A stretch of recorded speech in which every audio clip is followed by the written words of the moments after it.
राधे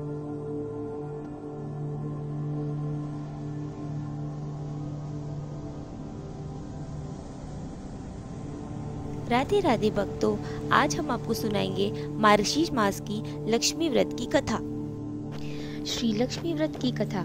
श्री लक्ष्मी व्रत की कथा, जिसे गुरुवार अथवा बृहस्पतिवार की कहानी भी कहते हैं, का श्रवण करने से दुख दरिद्र नष्ट होकर श्री लक्ष्मी की कृपा, धन दौलत प्राप्त होती है तथा मन की आकांक्षाएं पूर्ण होती है, संतति दृढ़ होती है।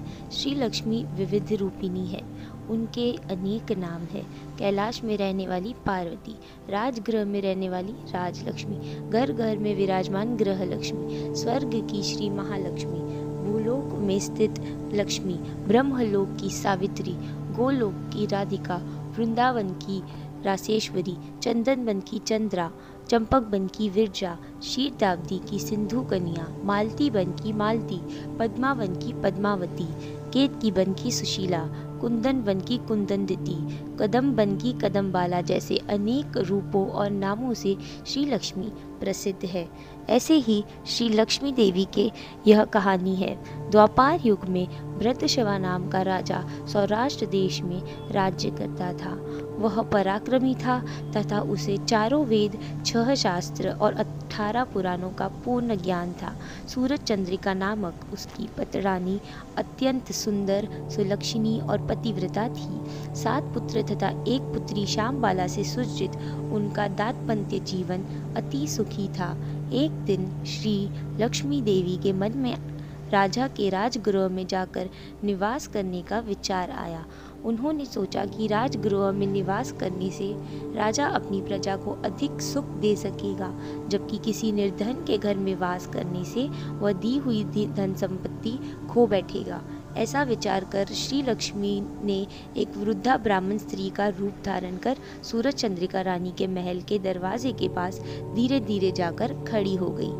उसे देखकर रानी की एक सेविका ने सामने आकर उस वृद्धा दिखाई देने वाली स्त्री से पूछताछ की।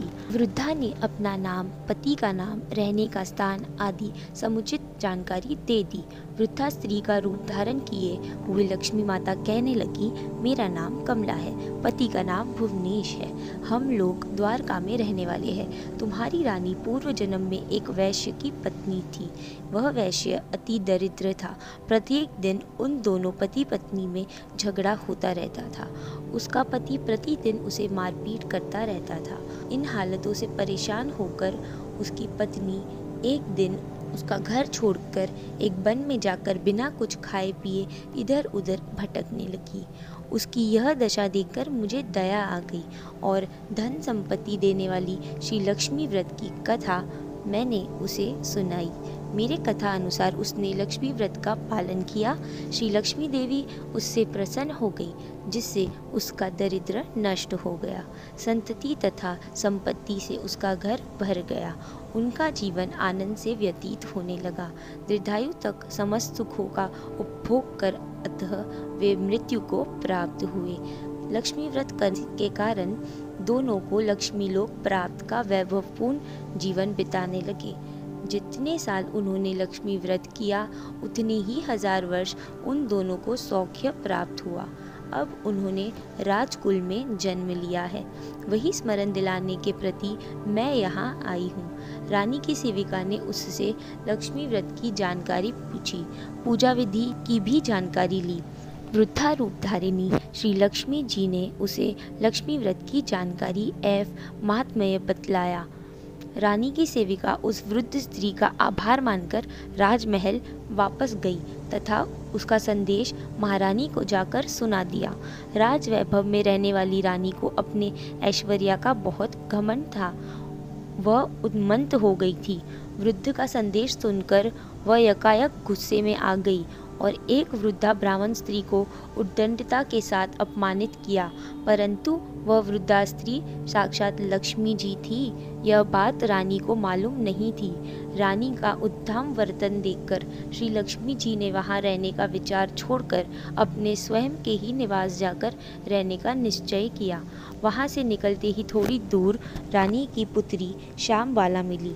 राजमहल की घटना की पूरी जानकारी मिलने पर श्यामबाला ने उस वृद्ध ब्राह्मण स्त्री से क्षमा याचना की। श्री लक्ष्मी जी को उस पर दया आई तथा प्रार्थना करने पर उन्होंने श्यामबाला को लक्ष्मी व्रत की पूजा की जानकारी दी। उस दिन मार्गशीर्ष मास का बृहस्पतिवार था। श्यामबाला ने भक्ति भाव से लक्ष्मी व्रत का पालन किया था। इसकी फल प्राप्ति स्वरूप उसका विवाह सिद्धेश्वर नामक राजा के पुत्र मालधर के साथ संपन्न हुआ।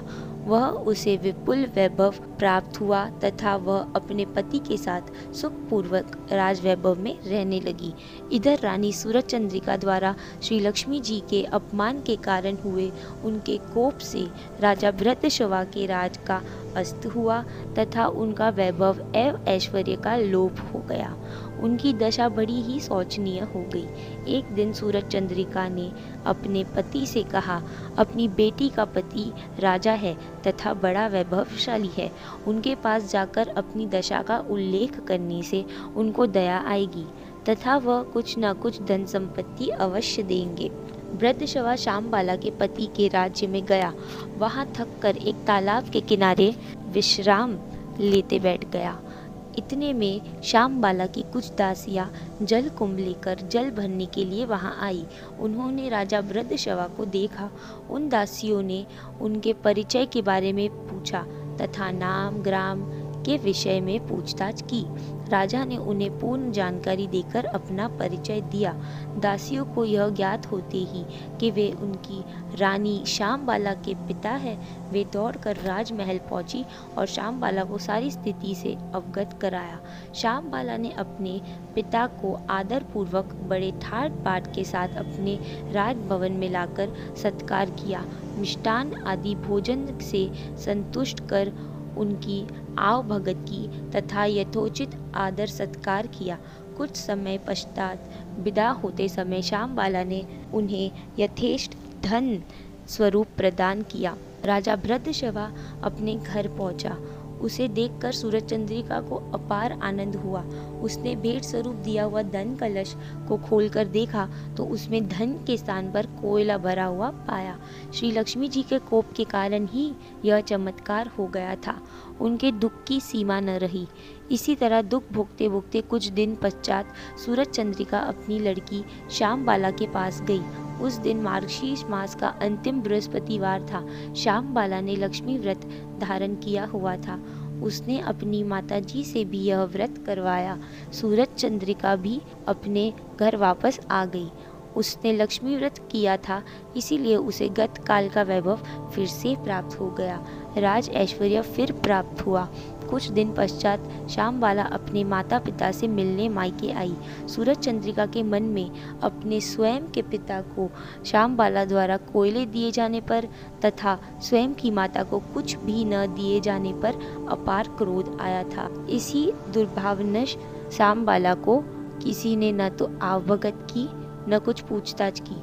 उसका वह अनादर भी किया गया, परंतु श्यामबाला अपनी माता पर क्रोधित नहीं हुई। चलते समय उसने वहां से कुछ नमक अपने साथ बांध लिया। निवास स्थान पर श्यामबाला से पति देव ने पूछा, मायके से क्या सौगात लाई हो? तब उसने उत्तर दिया, राज्य का तथ्यांश सार लेकर आई हूँ। पति देव ने पूछा, इसका मतलब? उसने उत्तर दिया, कुछ देर ठहरो, सारी बातें समझ में आ जाएगी। उस दिन उसने भोजन में सभी चीजें बिना नमक के तैयार करने की आज्ञा दी। पतिदेव को भोजन परोसा, परंतु नमक के बगैर तैयार किया हुए भोजन के खाद्य पदार्थ उसे स्वादहीन लगे। पति को अप्रसन्न देखकर उसने भोजन थाली में कुछ नमक रख छोड़ा। खाद्य पदार्थ में मिलने पर भोजन रुचिमय और स्वादिष्ट लगने लगा। श्यामबाला ने पति को समझाया, यही राज्य का सार है, जिससे पति का समाधान हो गया। इस प्रकार से जो कोई श्री लक्ष्मी व्रत श्रद्धापूर्वक भाव भक्ति से करेगा, तो उसे लक्ष्मी की कृपा प्राप्त होगी, सुख शांति का लाभ होगा, सभी मनोकामनाएं पूर्ण होगी।